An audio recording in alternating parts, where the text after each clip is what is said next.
Hey there, wonderful viewers. Welcome back to Finance Zoom channel. Today, I'm excited to dive deep into a topic that's on everyone's minds during uncertain times: investment opportunities in a recession. In this video, I'll be exploring insights from two brilliant minds in the investment world, Robert Kiyosaki and Doug Casey.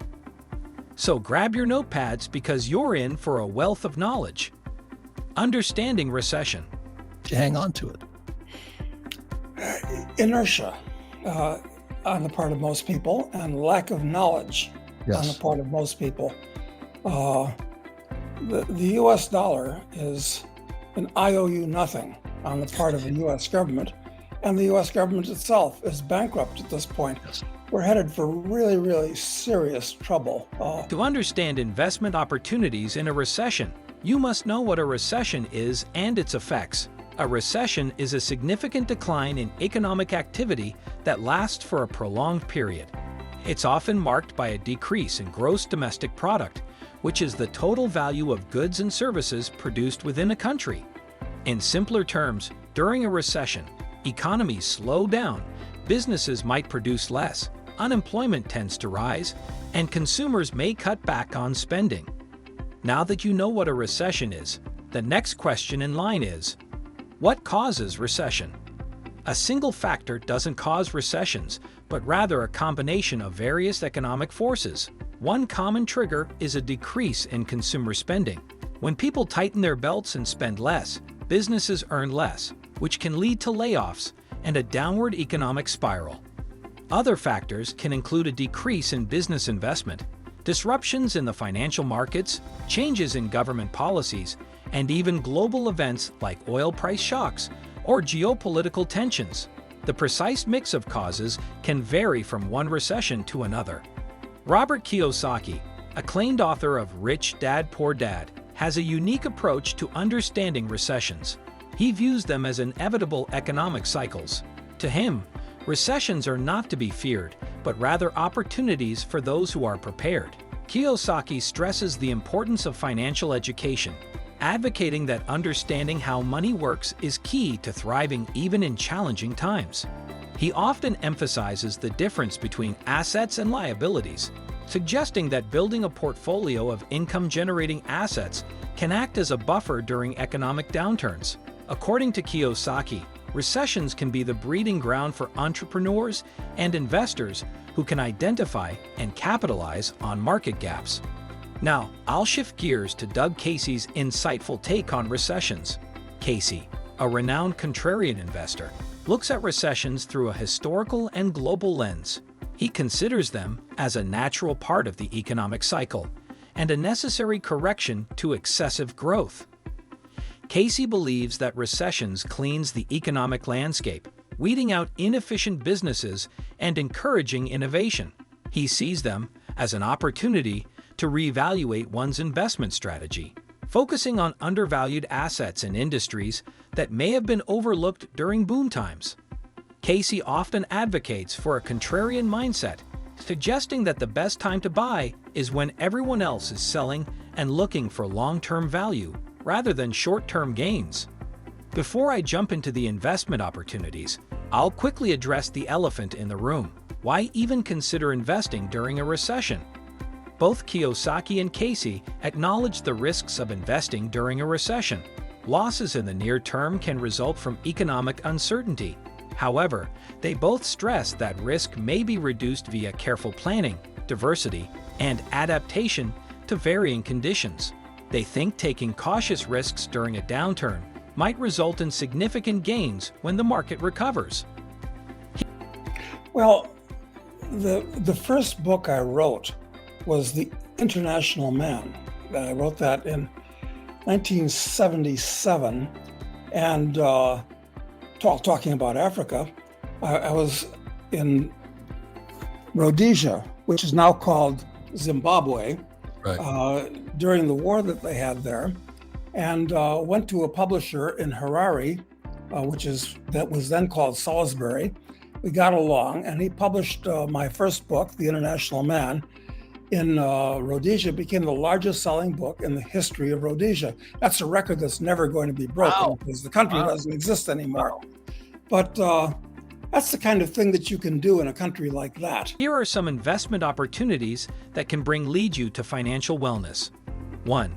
The world as your investment. Exploring travel and opportunity.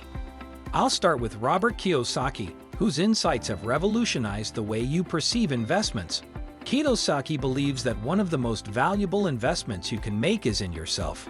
Traveling the world exposes you to diverse cultures, languages, and ways of thinking, which can catalyze personal development and expand your mindset. Kiyosaki often says that the best investments are those that contribute to your education and experience. By immersing yourself in new environments, you gain insights that can spark innovative ideas and entrepreneurial ventures. From a financial standpoint, these experiences can be the foundation for unique business opportunities, partnerships, and global connections. Now, I'll switch over to Doug Casey, a proponent of individual liberty and global exploration. Casey believes that geographical diversification is applicable not only to investments, but also to your lifestyle. Correct, I hope. But it's possible in most of these countries in Africa, if you have something to say and something to offer, to be sitting down with the president within a month. And that opens up other opportunities because unfortunately, most of these countries in Africa are very, very political and things are, they're less commercial than we are here. You've got to have connections in Africa, but still, that said, if I was a young guy, yes, I'd go to Africa. Yes. In today's interconnected world, having a network of connections in various countries can open doors to lucrative ventures you might never have encountered at home. Casey encourages us to consider the concept of opportunity arbitrage. By moving between countries and understanding their unique economic, legal, and cultural landscapes, you position yourself to seize opportunities that might not exist in your home country. Whether it's investing in real estate, launching a new business, or participating in emerging markets, Casey sees international exploration as a way to increase your potential for success. Since those days.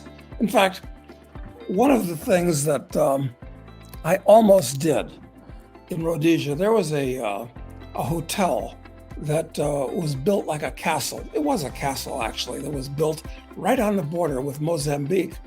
And during the war, I could have bought it for $85,000. And that would have included a 9-hole golf course, a coffee plantation, and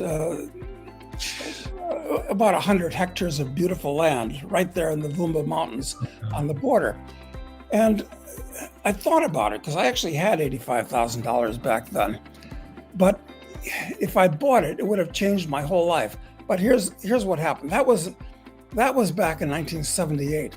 Later, when I went back in 1986, that place had changed hands for $13 million. So it's possible if you buy when blood is literally running in the streets. I didn't do it. Should have, could have, would have changed the whole course of my life if I had. I could have sold it to whoever bought it for $13 million later on. So opportunities like that, if you stick your nose into places, turn up. What can be the benefit of investing in other countries? I'll kick off by discussing the first major advantage, diversification. Both Kiyosaki and Casey stress the importance of diversification. Don't put all your eggs in one basket, especially during turbulent times. Spread your investments across different asset classes, stocks, real estate, precious metals, and even potential cryptocurrencies. As you diversify your investment portfolio with various asset classes, spreading your real estate investments across different countries can mitigate risks. Economic fluctuations in one region won't have as significant an impact when you have holdings in other stable markets. Investing in properties abroad opens the doors to emerging markets with tremendous growth potential. Many countries are experiencing rapid urbanization, increased demand for housing, and a burgeoning middle class. This presents opportunities to tap into markets that might not be saturated like those in your home country. A smart investor always considers currency dynamics. When you invest in properties abroad, you gain exposure to different currencies. This can act as a hedge against currency risk in your home country. If your home currency experiences devaluation, your foreign property value could increase, balancing potential losses. Remember that global opportunities can lead to substantial rewards, from diversification and currency plays to tax benefits and lifestyle enhancements. International real estate investments offer a holistic approach to building a resilient and profitable portfolio. Wait, they'll be there if I need them or want them for some reason. I remember, Doug, when I was about 25 years old, silver was $50 an ounce.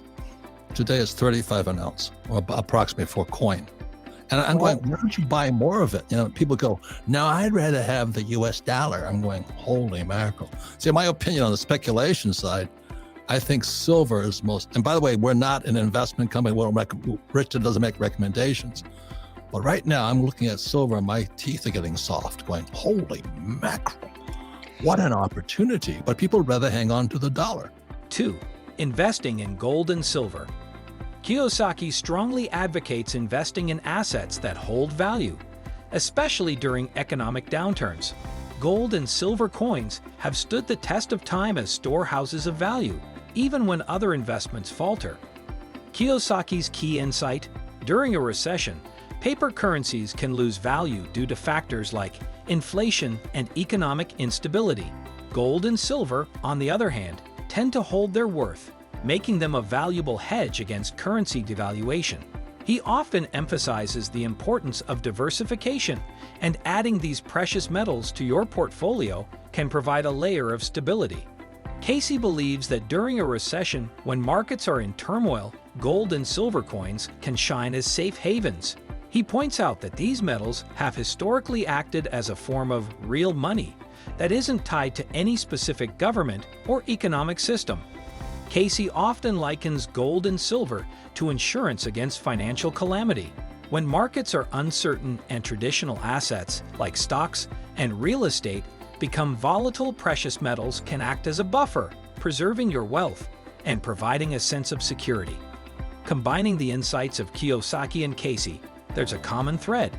Gold and silver coins can be your lifeline in a recession. They offer protection against currency devaluation, economic instability, and market fluctuations.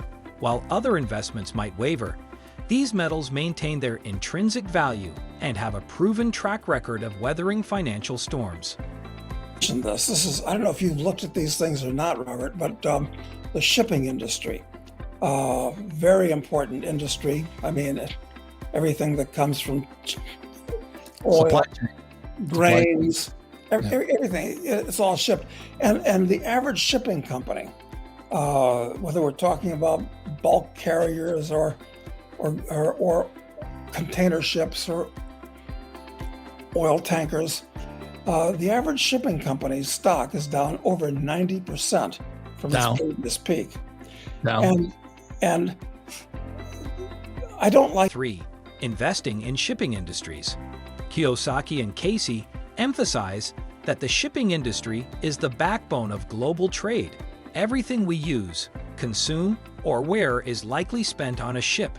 Despite its significance, the average stock of a shipping company has experienced a staggering decline of over 90% from its previous peak. This presents us with a fascinating scenario ripe with potential. Doug Casey, a seasoned contrarian investor, recognizes the opportunities that arise when an industry is down, but not out. He points out that although investing in individual shipping companies might be risky due to their illiquid and volatile nature, there's a potential way to mitigate this risk. Enter shipping company ETFs. These exchange-traded funds provide diversification across a range of shipping companies, spreading the risk while potentially offering a handsome reward. So how can you navigate this investment opportunity? Research and education are key. Dive into the shipping industry's trends, explore available ETFs, and understand their underlying holdings. Assess your own risk tolerance and investment goals, before venturing into this space.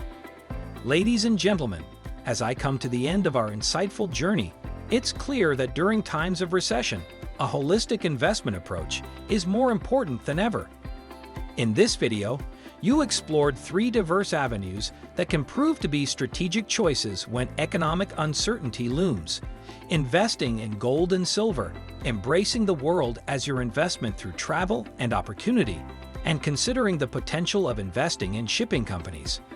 As I bring this enlightening journey to a close, remember that the path to financial prosperity during a recession is not one size fits all. It's about understanding the unique dynamics of each investment avenue and strategically weaving them into your personal financial tapestry. Whether it's the enduring allure of gold and silver, the limitless potential of experiencing the world firsthand, or the resilience of industries like shipping, your investment decisions can shape your financial future. Thank you for joining me today.